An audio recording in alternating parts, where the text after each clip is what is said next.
नमस्कार मित्रांनो, तर आज आपण आलेलो आहोत बोलेरो निओ चा रिव्ह्यू घ्यायला आणि त्याचे ओनरही आपल्या बरोबर आहेत. तर आपण जाणून घेऊया की पेपर मध्ये आणि रिअल लाईफ मध्ये किती डिफरन्स आहे. तर आपण बोलावूया त्यांच्या ओनरला. निरंजन, प्लीज. तर निरंजन, तुम्ही आम्हाला सांगू शकता का की ही तुम्ही गाडी कधी घेतली आणि किती वेळ झालेला आहे? ही मी आता जस्ट एक 10 ते 12 दिवस झालेत आणि मी एक रफ अँड टफ एसयूव्ही बघत होतो. बेसिकली 7 सीटर पाहिजे होती मला, बट एकदम लॉंग नव्हती पाहिजे मला. थोडी जरा इनोवा किंवा यांच्यापेक्षा छोटी पाहिजे होती, जी सिटी मॅनोवरिंग साठी चांगली पडेल. मग त्या दृष्टीने मी घेतली, कारण की हिला मागे जम्प सीट्स आहेत. तर 2 लहान मुलं आणि 5 जणांची फॅमिली, असे टोटल 7 लोक आरामात ट्रॅव्हल करू शकतात. ओके. तर तुम्ही जसं एक्सप्लेन केलं त्याप्रमाणे मार्केटमध्ये अशा अनेक एसयूव्ही आहेत, जसं की एर्टिगा, इनोवा. तर तुम्ही खास महिंद्रा बोलेरो निओज का सिलेक्ट केली? ऍक्च्युली मी एर्टिगा बघितलेली, XL6, इनोवा पण बघितलेली, बट इनोवा जसं की तुम्ही बघाल की that goes around 18 to 20 lakhs minimum. बरोबर. ही विदिन 12 lakhs ही तुम्हाला टॉप मॉडेल N11 मिळते. प्लस हिचा जो स्टान्स आहे, हिची जी हाईट आहे, जी बॉडी ऑन फ्रेम एसयूव्ही जी आहे, तशी एर्टिगा नाहीये की XL6 मध्ये तो ऑप्शन नाहीये. म्हणून मी ही गाडी सिलेक्ट केली. आणि महिंद्राचा ब्रँड जो आहे त्याच्यावर मला भयंकर ट्रस्ट आहे. ओके. आणि जसं तुम्ही म्हणालात की तर N11 हे टॉप व्हेरियंट आहे, त्याच्यात असे किती व्हेरियंट्स आहेत?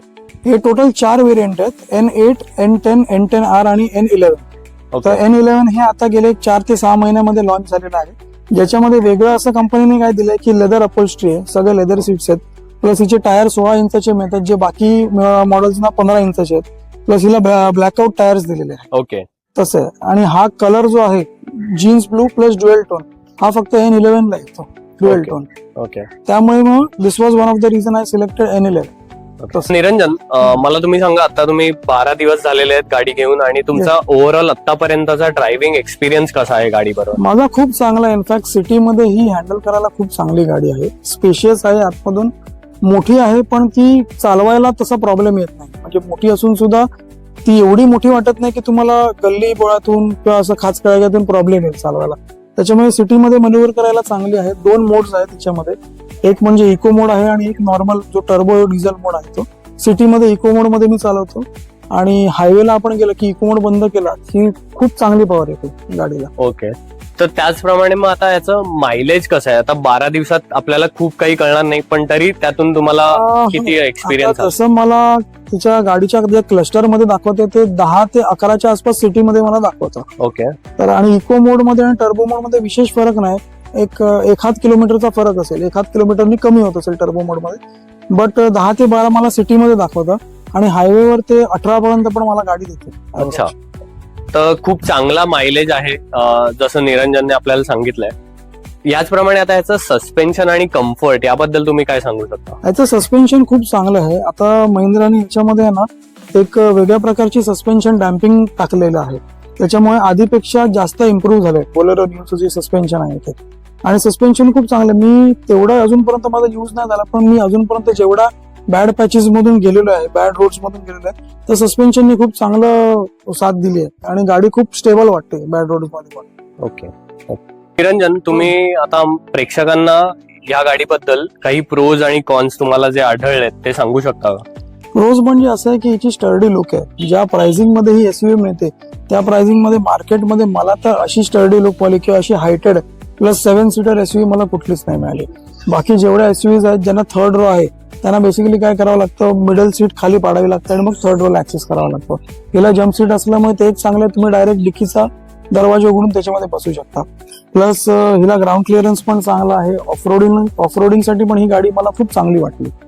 आणि कॉन्स म्हणायचे झाले तर फक्त एक आहे की हिच्यामध्ये ऑटोमॅटिक ट्रान्समिशन नाहीये, पण ते आता कसं आहे, प्रत्येकाची चॉईस असते. आता मला पर्सनली विचाराल तर मला मॅन्युअल चालवायला आवडते.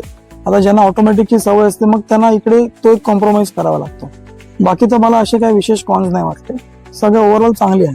ओके. तर तुम्ही म्हणताय की बोलेरो निओला त्यांनी ऑटोमॅटिक ट्रान्समिशन प्रोव्हाइडच केलेलं नाहीये? प्रोव्हाइडच केलेलं आहे. पहिलं कसं होतं, पहिली ही गाडी, ही आता रिनेम झाली बोलेरो निओ म्हणून, पहिली TV 300 म्हणून यायची महिंद्राची, तेव्हा ऑटोमॅटिक ट्रान्समिशन होतं. बट आता बोलेरो निओ मध्ये त्या लोकांनी ऑटोमॅटिक ट्रान्समिशन नाही काढले. प्लस जशी ह्याच्या आधीची आहे, हिची एल्डर सिबलिंग जी आहे बोलेरो क्लासिक, तिच्यामध्ये पण ऑटोमॅटिक ट्रान्समिशन नाहीये. डिझेल आणि मॅन्युअल हेच ऑप्शन आहे. तर मग एखाद्याला पेट्रोलची सवय असेल किंवा एखाद्याला ऑटोमॅटिकची सवय असेल, मग तो माणूस ही गाडी घेऊ नाही शकणार, मग त्याला कुठेतरी कॉम्प्रोमाइज करून तसं करावं लागतं. हे फक्त कॉन आहे, बाकी सगळं ओव्हरऑल गाडी चांगली. एक ऑटोमॅटिक ट्रान्समिशन जर टाकलं कंपनी तर अजून चांगलं. अच्छा, तर निरंजन, तुम्ही ही गाडी कोणत्या युजर्सला रेकमेंड करू इच्छिता?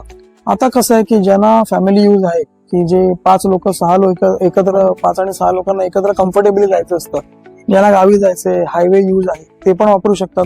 प्लस सिटीमध्ये ज्यांना चालवायचंय, जसं मी आधी पण म्हटलं की सिटीमध्ये मॅन्युअर करायला ही गाडी खूप चांगली आहे, ते पण करू शकतात. 5 लोक तर कम्फर्टेबली जाऊ शकतात, प्लस 2 लहान मुले ती जम्प सीट मध्ये बसू शकतात मागे, किंवा समजा एकच माणूस आहे जो 5-6 किंवा 5-7 हाईटचा आहे, तो एकटा बसून दुसरी सीट फोल्ड करू शकतो. अशी 6 सीटर म्हणून पण युटिलाइज करते. तसं मग अशा लोकांना ज्यांना एक फॅमिली ओरिएंटेड कार हवी आहे, ज्यांना सिटी यूज पण आहे प्लस हायवे यूज पण आहे, ती लोक ही कार नक्की घेऊ शकतात. ओके, तर धन्यवाद निरंजन. तर मित्रांनो, हा होता बोलेरो निओचा ओनर रिव्ह्यू. तर नक्की आम्हाला कमेंट्स मध्ये कळवा की हा रिव्ह्यू कसा वाटला, आणि जर तुम्हाला ह्या गाडीबद्दल अजून काही इन्फॉर्मेशन हवी असल्यास नक्की कमेंट मध्ये कळवा.